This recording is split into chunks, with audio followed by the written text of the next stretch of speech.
Hello guys, and welcome to my YouTube channel. First of all is to thank you for your support. I want to let you know that I don't take it for granted. Yeah, for those who has not yet subscribed,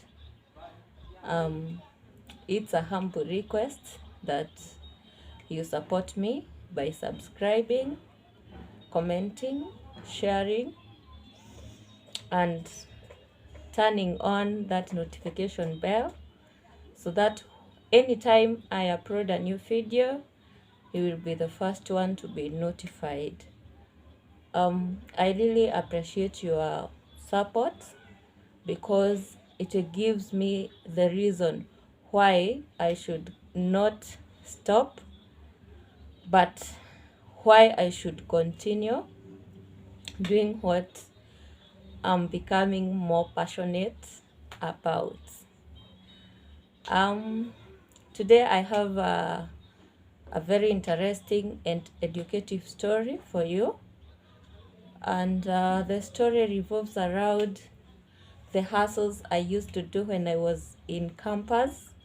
Because hey guys, I think when I was in campus I had more money than I have now. I'm not sure whether it is because right now I have so many responsibilities to satisfy compared to when I was in campus. But when I compare the two periods, I conclude when I was in campus, I had a lot of money. Even if I had support from parents, I'm sure those who are in campus or those who has been there can tell. Lives there, it has never been easy, especially if you are depending on parents to provide you with all financial needs. Yeah, but for me, life in campus was a bit enjoyable because I had money. And for those who knows me, um, they can say I had money because I understand. They know what I mean. I had money when I was in campus. At least I could get all basic needs with no struggle, or I could cater for my needs even when my parents were at low level in terms of finance. So when I was in campus, I used not to study alone. I used to do some hustles, and I want to share these hustles with you guys so that for those who are in campus, maybe they can embrace the opportunities that is going to suit them. First of all, I was doing online business. Yeah. When I was in second year, I joined. By then, it was called Social Biz Connect, where you was supposed to register with 7,900. And when you register, you are supposed to, okay, initially they had some confusing terms that they could make it to convince you easily to join them, but it was a real hassle because to get even 1,000 from that company, it was a real struggle. And I joined because I really wanted to invest, and according to how they explained me about the business, I found it somehow lucrative, of which it was not. In fact, it was more than being a slave or being a liar, because you had to use the same lies for you to attract more friends. You had to, once you register with 7,900, you had to convince. Now you got a chance to convince your friend or any prospectus person to join you, to join the company now under you. Register using the same 7,900 so that you could be given, or so that you could earn 1,000. Right now I don't find it making sense, but during that time I thought it was a real deal. So I thank God because I managed to recover my money. But hey, it was not easy because I also risked losing some friends. You can imagine lying to your friend, knowing quite well you are lying, of which initially I had not discovered. But after joining now, that is when I discovered you have to use lies of telling people that they will be making a 4,000 or 5,000 in a week or in a month. It was a crazy thing, but I joined and made some amount out of it. And sorry guys,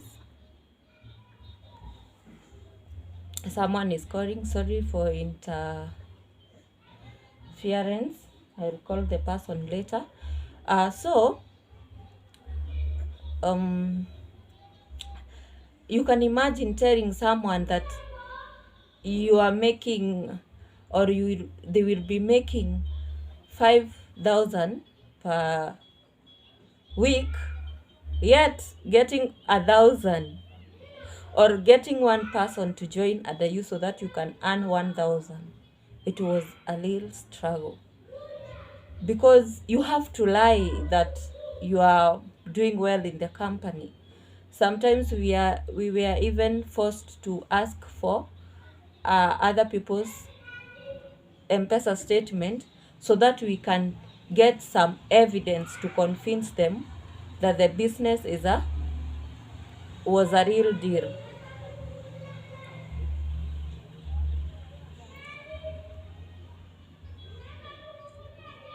Yeah.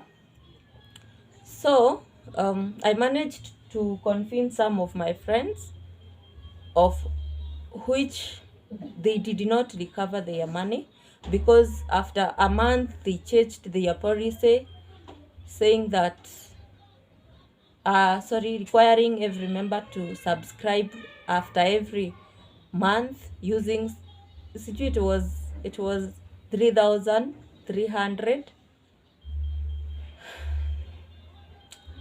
And so I found the business somehow cumbersome or tiresome, and I quitted. But by the time I was quitting, I had managed to make 15,000 out of the business. But I swear it was not easy to make even 1,000 out of it.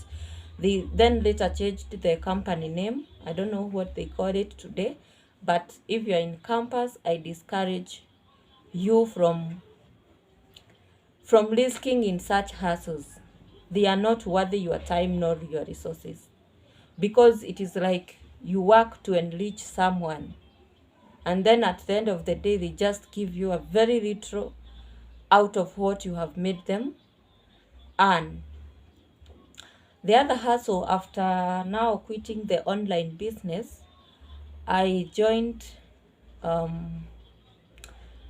Mituba sales. I went to one of my friend who was doing the business, and I borrowed some ideas, and then the friend directed me to West Indies, where I went and picked a bale of bracers, ladies bracers. What they did for me, it is so bad, because they sold me the Chinese attire, the Chinese braces, and I think they had no market because you could find some were baggy, the others were were short, or even for slim people. Yani, you find a very nice brazier, but you find that it is the sleeves are short. So I tried to advertise the braces online, but I didn't manage to recover back my money because I just sold them at a disposal prices. Like when I did my maths, it was like one bracer was costed me like 300. And as you know, so many bracers around campuses goes for a price of 150 or 100 or even 200.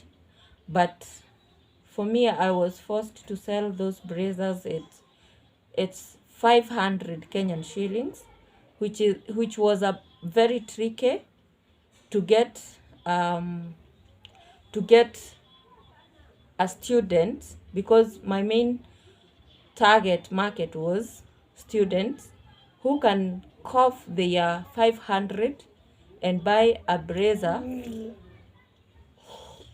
when they can get the same brazier in the market with at a cost of 100 Kenyan shillings or even 200 at most. So I decided to go to the market, and in the market, at least I managed to sell the braces the same the same price I purchased them, just to get rid of them because it was quite stressing. At least I recover my money. So I managed to recover some of the money, and the rest I even give out some braces to some of my friends. From there, I didn't give up. From there, I started selling. Now I started selling small, is it small items or attires like socks, male socks, boxers, ladies panties, vests. I started selling them online. I could take pictures and post on my WhatsApp status, and also post them in my Facebook pages, and now advertise. I thank God because I made money out of that, and I found the business was now a real deal, because during that time I could buy a dozen of, for example, male's vest. I could buy at a I could buy, let's say, for example, I could buy 60 bob and then I sell them at 150. So I could manage to make a profit of um a profit of I could oh sorry, I could manage to make a lot of profit out of it, because I could sell the first double the price I had bought. So I used to make money. After some times, when I realized that my business was doing well, I started selling male shoe and ladies door shoe, but I was not selling them offline. I was selling them online. Now, I used some tricks there, because I could go to those stores that were selling them in wholesale, and I could ask the seller to send me some pictures of what they have. When they sent me those pictures, I could post them on my online walls, and I could advertise as if I have them in the house. So I had most friends of I had most friends who supported me. They really supported me. I could post and they could make an order of something that I don't have. So when they place an order, I could ask them of their size and color and ask them to pay some deposit. So you could find that sometimes I'm using their money to grow my business. So the business was doing well for about 6 months, and until I introduced my friend to that business. That is when now I decided not to continue with it, because when I introduced one of my friend to that business, she started selling the same items at a relatively lower prices than I used to sell. So most of those people who were my clients, or those who were recommending me to other clients, they could opt to buy from her and not from me, because I was a bit expensive. And since I was used to selling double every item, I was selling double the price. I could not manage to lower my prices so that we can compete with this friend. So I decided to quit the business. After quitting, I thank my dad, because he had taken me for a short course in beauty and cosmetic, and stop misbehaving, daddy, sorry guys. He had taken me to train on hairdressing, and so I could hairdress pupils people and my fellow students at a relatively lower prices than other salonists. So there I used to make money. There's a day I could make up to 1,000 in a day. And don't forget that I was attending to my I was really missing to attend classes. So I could attend classes in the morning, because mostly our classes were in the morning.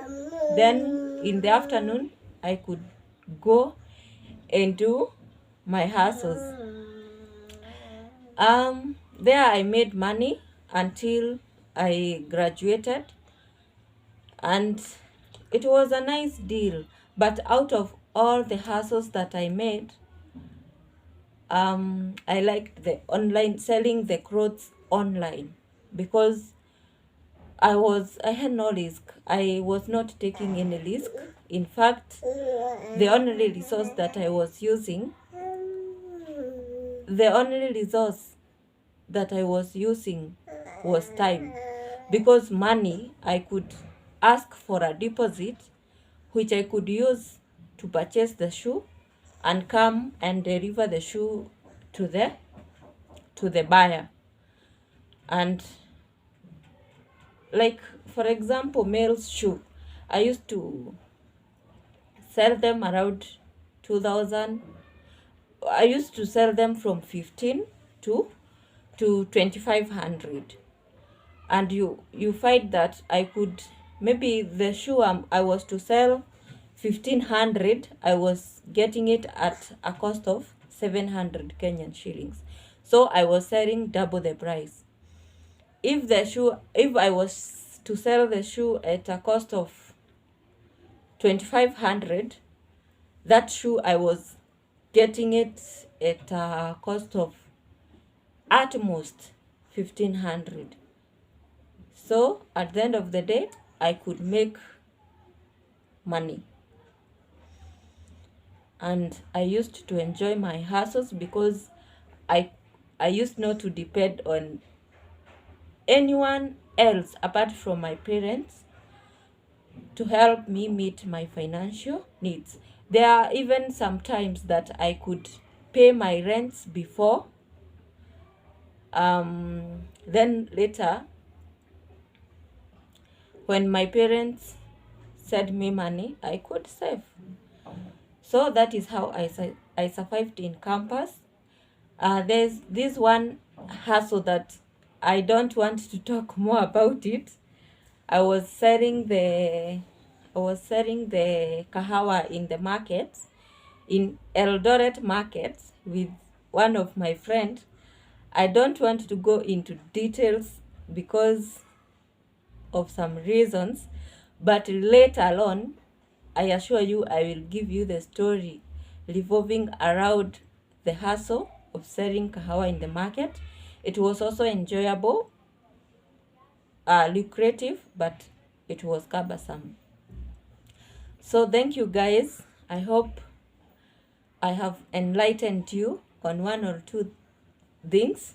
I hope now, if you are a student, you can just pick one hustle and implement it, and I'm sure at the end of the day you won't regret. I also had some of my friends who could sell samosa, they could sell mayai and smokies, and as I could observe, they used to make a good money. So as a student, you don't have a reason to depend on babas or mamas for you to meet your financial needs. No, you can hustle, and those hustles doesn't require a lot of money. You can start with your punch or even 1,000, and you're gonna make it at the end of the day. Yes. So guys, thank you for listening to my story. I hope in the process you have enjoyed. I also hope that you have learned. Meanwhile, comment down there in the comment section, like my videos, share to your friends and relatives, because it is through your support that I find the reason of doing more of what I'm developing passion on.